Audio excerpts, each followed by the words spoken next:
Hola, en esta ocasión quiero compartirles un fragmento de un texto de Susana Castellano de Zuviría, Mujeres perversas de la historia. Yo creo que para quienes ya hayan visto mis videos de ejercicios narrativos recordarán que ya les había compartido un fragmento de este texto. Era la historia de Circe, una poderosísima mujer hechicera de la antigüedad que tuvo un vínculo con Ulises, el héroe de Troya. Quiero que viajemos en esta ocasión de la isla de Ea, en la antigüedad, al siglo XVIII, porque el fragmento que les quiero compartir hace parte del capítulo Temidas, crueles y lascivas gobernantes de la Rusia zarista. Se titula La asombrosa ginecocracia que antecedió a Catalina la Grande. Una antigua prostituta polaca ascendió al trono como Catalina I. Intolerante, abofeteaba en público a sus sirvientas cuando se le venía en gana. Sirvientas, vale decirlo, de mucho mayor rango que ella. El pueblo llegó a rezar para que Rusia fuera gobernada en el futuro solamente por mujeres. Sentía que necesitaba más una madre que un padre. ¿Cómo hacer entrar en razón a una mujer menos sensible a la lógica masculina que las piedras preciosas? El bello sexo es esclavo de sus sentidos. Una soberana sacrificará la grandeza de la patria por los placeres que le dispensa su amante. Henry Troyat, las zarinas poderosas y depravadas. Crueles, caprichosas, volubles y lujuriosas son algunos de los apelativos que se le atribuyen a las sucesoras de Pedro el Grande, que murió en 1725. El periodo que le sucedió se caracterizó por una particular ginecocracia que llegaría a su culmen durante el gobierno de Catalina la Grande, que es Catalina II, y subió al poder, según la Enciclopedia Británica, en 1762. Durante este lapso de tiempo entre los dos grandes, 4 mujeres detentaron el gobierno ruso. Curiosas gobernantes cuya prioridad fue satisfacer su lascivia y complacer a sus favoritos y que dejaron una particular marca en el recuerdo de quienes las observaron o las padecieron. 8 de febrero de 1725, Pedro el Grande acaba de morir. Sufrió una pleuresía mortal tras lanzarse al Neva para rescatar a los marinos de un barco que naufragaba. La fiebre, sumada a las secuelas de una enfermedad venérea, complicaron su cuerpo y terminaron con la vida del soberano. Con su muerte, algunos llegaron a pensar que sin él no existiría futuro para Rusia. En aquellos acostumbrados al despotismo, la ausencia del soberano produjo una terrible angustia. En la corte se generó un debate sobre quién debía ser su sucesor. Podría ser Pedro, un niño de 10 años, nieto del soberano fallecido, hijo del zarevich Alejo, que había muerto por orden de Pedro el Grande. Catalina, su viuda, se debate entre el dolor y la ambición. Sabe que parte de la corte desea nombrarla soberana, así que lo mejor que puede hacer es llorar, de tal modo que parezca que ella misma es parte del gobernante muerto. Eso conmoverá a los cortesanos a su favor. El ayudante de campo de Pedro el Grande, el capitán Villebois, dijo tiempo después refiriéndose a Catalina: era inconcebible que pudiese haber tanta agua en el cerebro de una mujer. Infinidad de gente acudía al palacio para verla llorar y suspirar. Henry Troyat, las zarinas poderosas y depravadas. A pesar de las lágrimas, algunos no están convencidos de esta mujer. Hasta hace poco, una rústica sirvienta que acompañaba como prostituta a los ejércitos del emperador deba ser la nueva soberana del imperio. El secretario personal de Pedro el Grande, Alexander Danilovic, aboga por la viuda. Espera conservar la plenitud de sus poderes sentándola en el trono. Argumenta entonces Danilovic que cuando en 1707 Pedro se casó con la antigua criada, a la que en 1724 otorgó oficialmente el título de emperatriz, lo cual no había hecho con su primera esposa, Eudocia, ese era un acto formal mediante el cual la nombraba su sucesora y no era necesario que hubiese firmado ningún testamento, ya que ella era la heredera legítima de su poder. Los opositores a esta idea argumentaban que el pasado de María, nombre de pila de Catalina I, antes de su bautizo en la fe ortodoxa, era demasiado oscuro. Decía además que sus padres eran siervos fugitivos.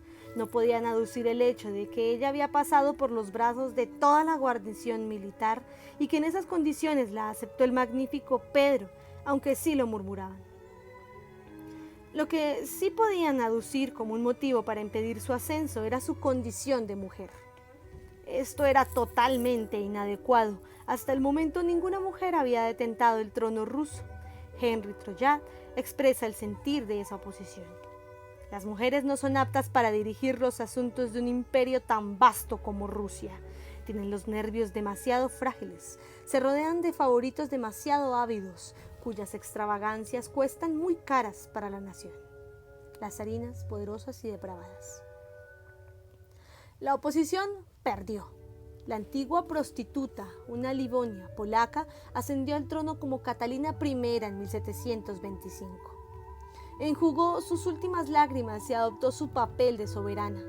Atrás quedó la epidemia de peste en la que murieron sus padres, atrás los años errando por los caminos hambrienta y andrajosa, atrás la estadía en casa de un pastor luterano que quiso protegerla, pero a quien ella se le escabulló para llevar una vida erabunda entre los soldados.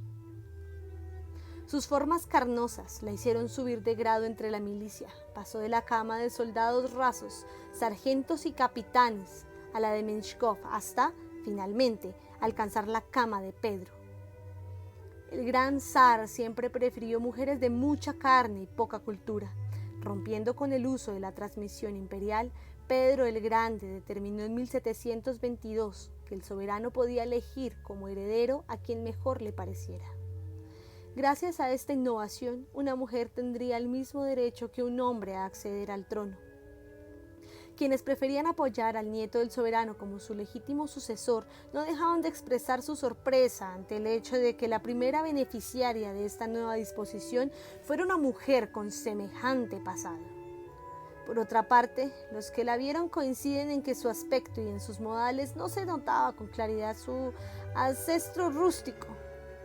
Corpulenta, mofletuda, compapada, risueña, de mirada pícara, boca glotona, atraviada con vistosos oropeles, maquillada, recargada de joyas y de una higiene dudosa, modales de cantinera disfrazada de soberana. Henry Troyat, las zarinas poderosas y depravadas. A duras penas sabía leer y escribir y aún así quería seguir la tarea de cumplir en la práctica política el pensamiento de su difunto marido. Pero, a pesar de sus intenciones, es claro que quien realmente gobernó fue Menshkov. Algunos aseguraban que además de asesorarla políticamente, la acompañaba en la alcoba, aunque no era el único, ya que la emperatriz estaba siempre ávida de carne fresca, costumbre que adquirió en las correrías militares y que tras su viudez volvió a practicar. La diferencia, después de que Pedro muriera, no era ella quien cambiara de amante a su antojo, sino que era ella la que los recompensaba. Y su prodigalidad hacia ellos la demostraba ostentosamente. Les otorgaba títulos nobiliarios y dineros a quienes se destacaban en su lecho. El embajador francés se divertía notificando a su país los efímeros romances de la emperatriz y llegó a catalogar a los visitantes de la alcoba de la zarina como favoritos de primero o segundo rango. Entre los primeros se encontraba el conde Reinhoff, quien tenía muchos privilegios políticos en su condición de allegado especial a la reina.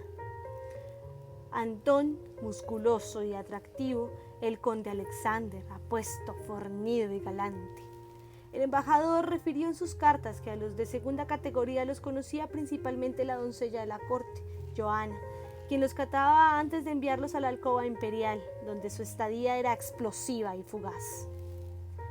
Aparte de sus incontables romances, Catalina I se destacó en la corte por embriagarse constantemente y desmayarse en medio de sus borracheras. Además, tenía un temperamento irascible que le impulsaba a bofetear por naderías a sus sirvientas, en realidad mujeres de rango social muy superior al que ella tuvo algún día.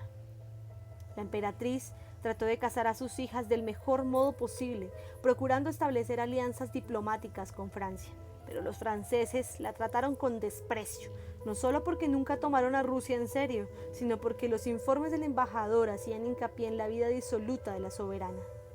Catalina se sintió devastada por este rechazo. Buscó apaciguar sus males en la bebida y en la comida.